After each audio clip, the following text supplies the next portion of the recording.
Aprelin 30-da gözlənilən hava şəraiti açıqlanıb. Bu barədə Milli Hidrometeorologiya Xidmətindən məlumat verilib. Bildirilib ki, Bakıda və Abşeron yarımadasında hava şəraitinin dəyişkən buludlu olacağı, arabir tutulacağı, əsasən yağmursuz keçəcəyi gözlənilir. Lakin gündüz yarımadanın bəzi yerlərində qısa müddətli az yağış yağacağı ehtimalı var. Şimal-qərb küləyi əsəcək. Havanın temperaturu gecə 9-11 dərəcə isti, gündüz 15-18 dərəcə isti olacaq. Atmosfer təzyiqi 764 mm civə sütunu, nisbi rütubət isə 55-65% təşkil edəcək.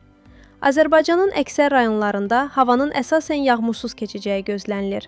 Lakin gündüz bəzi dağlıq və dağ ətəyi rayonlarda qısa müddətli yağıntılı olacağı, şimşək çaxacağı, dolu düşəcəyi ehtimalı var. Ayrı-ayrı yerlərdə arabir duman olacaq. Mülayim qərb küləyi əsəcək. Havanın temperaturu gecə 7-10 dərəcə isti, gündüz 17-22 dərəcə isti. Dağlarda gecə 2-7 dərəcə isti, gündüz 8-13 dərəcə isti olacaq.